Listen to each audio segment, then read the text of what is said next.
ఏదైనా ఒక ఫంక్షన్‌కి వెళ్ళొచ్చిన తర్వాత కొన్ని ఫ్యామిలీస్‌లో వైఫ్ అండ్ హస్బెండ్ మధ్యలో గొడవలొస్తూ ఉంటాయి. మీరెప్పుడైనా గమనించారా? నేను చెప్పే గొడవలు బంగారం గురించో, వాళ్ళకున్నటువంటి ఫర్నిచరు, ఇంట్లో వస్తువులను గురించో కాదు. ఆ ఫంక్షన్‌కి వెళ్ళినప్పుడు మనల్ని సరిగ్గా ట్రీట్ చేయలేదు అనే విషయంలో జరిగే గొడవల గురించి. నాకు కూడా కొన్ని సందర్భాలలో కొన్ని ఫంక్షన్స్‌కి వెళ్ళొచ్చిన తర్వాత ఇలాగే అనిపించేది.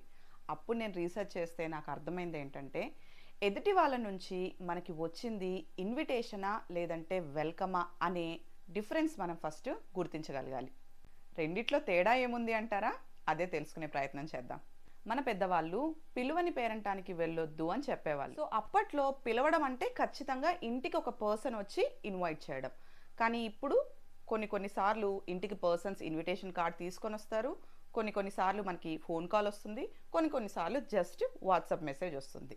ఇక్కడే మనం కరెక్ట్‌గా ఆలోచించి ఎదుటి వాళ్ళ ఫంక్షన్‌లో మన ప్రెజెన్స్ ఎంతవరకు ఇంపార్టెంట్ అనేది చిన్న లాజిక్‌తో మనం ఫైండ్ ఔట్ చేయొచ్చు.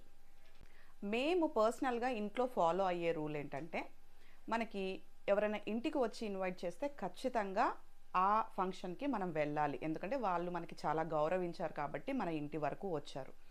లేదు జస్ట్ ఫోన్ కాల్ చేశారనుకోండి, ఓకే. అంతో కొంతో వాళ్ళు మనకి రెస్పెక్ట్‌ఫుల్‌గానే ఇన్వైట్ చేశారు, వెళ్ళొచ్చు. వాళ్ళు ఫోన్ కాల్ చేసిన వాళ్ళు నా భర్తతోనూ, నాతోనూ ఇద్దరితోనూ మాట్లాడి ఇన్వైట్ చేశారంటే మనకి ఇంకొంచెం ఎక్కువ వాల్యూ ఉన్నట్టు.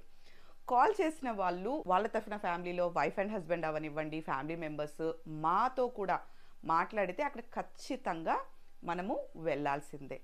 అలా కాకుండా జస్ట్ ఏదో వాట్సాప్‌లో ఒక ఫార్వర్డ్ మెసేజ్ లాగా ఇన్విటేషన్ పంపించేస్తే మాత్రం అటువంటి ఫంక్షన్స్ గురించి ఆలోచించాలి. కుదిరితే వెళ్ళాలి, లేదంటే వెళ్ళకపోయినా పర్వాలేదు. ఎందుకంటే ఎప్పుడైనా సరే ఒకరి ప్రెజెన్స్ చాలా ఇంపార్టెంట్ అనుకున్నప్పుడు ఆ ఫంక్షన్ ఆర్గనైజ్ చేసేవాళ్ళు ఖచ్చితంగా ఎఫర్ట్ పెడతారు. ఎదుటి వాళ్ళు మా ఫంక్షన్‌లో ఖచ్చితంగా ఉండాలి, మా ఇంటికి ఖచ్చితంగా రావాలి అంటే నేను వాళ్ళని గౌరవపూర్వకంగా పిలవాలి అనే ఉద్దేశం వాళ్ళకుంటుంది. ఈ డిఫరెన్స్‌ని గుర్తించి మీరు ఎదుటి వాళ్ళ ఫంక్షన్స్‌కి వెళ్ళినట్లయితే మోస్ట్ ఆఫ్ ద టైమ్ మీ మధ్యలో ఇంటికి వచ్చిన తర్వాత గొడవలనేది జరగవు. అలాగని వాట్సాప్‌లో వచ్చిన ఇన్విటేషన్ అన్నిటిని రిజెక్ట్ చేయమని నేను అనట్లేదు. మీరు వెళ్ళాలి అనుకుంటే అది చాలా మంచిది. వెళ్ళండి. కానీ జీరో ఎక్స్‌పెక్టేషన్స్. మీరక్కడికి వెళ్ళొచ్చిన తర్వాత మళ్ళీ మీ ఇంట్లో ఎటువంటి గొడవలు దాని విషయంలో జరగవు అనే క్లారిటీ మీకుంటే తప్పకుండా మీరు వెళ్ళొచ్చు. ఇక్కడ ఇంపార్టెంట్ ఏంటంటే మీరు వెళ్ళి వచ్చిన తర్వాత మీ ఇంట్లో అది ఒక ప్రాబ్లమ్‌ని క్రియేట్ చేయకూడదు. ఇక్కడ మనం ఇంకొకటి గుర్తుంచుకోవాల్సింది ఏంటంటే మనల్ని అందరూ గౌరవించాల్సిన అవసరము లేదు. అందరి లైఫ్స్‌లో మనం ఇంపార్టెంట్ పర్సన్ కావాల్సిన అవసరం కూడా లేదు. ఎవరి లైఫ్‌లో అయితే మనం ఇంపార్టెంటో వాళ్ళకి ఎక్కువ ప్రియారిటీ ఇస్తే మన లైఫ్‌లో ఇలాంటి డిస్టర్బెన్సెస్ అనేవి చాలా తక్కువగా ఉంటాయి. ఇప్పటివరకు డిస్కస్ చేసింది ఏదైనా ఎమర్జెన్సీలో పెళ్ళిళ్ళు, గృహప్రవేశాలు, ఫంక్షన్స్ పెట్టుకున్న వాళ్ళ విషయంలో అప్లికబుల్ కాదు. చాలా టైం ఉండి వాళ్ళు ఎవరికైతే గౌరవపూర్వకంగా పిలిచారో, ఎవరినైతే వస్తే రాని లేకపోతే పర్లేదు అనే ఉద్దేశంతో పిలిచారో ఆ సిచ్యువేషన్‌లోనే ఇది అప్లికబుల్ అవుతుంది.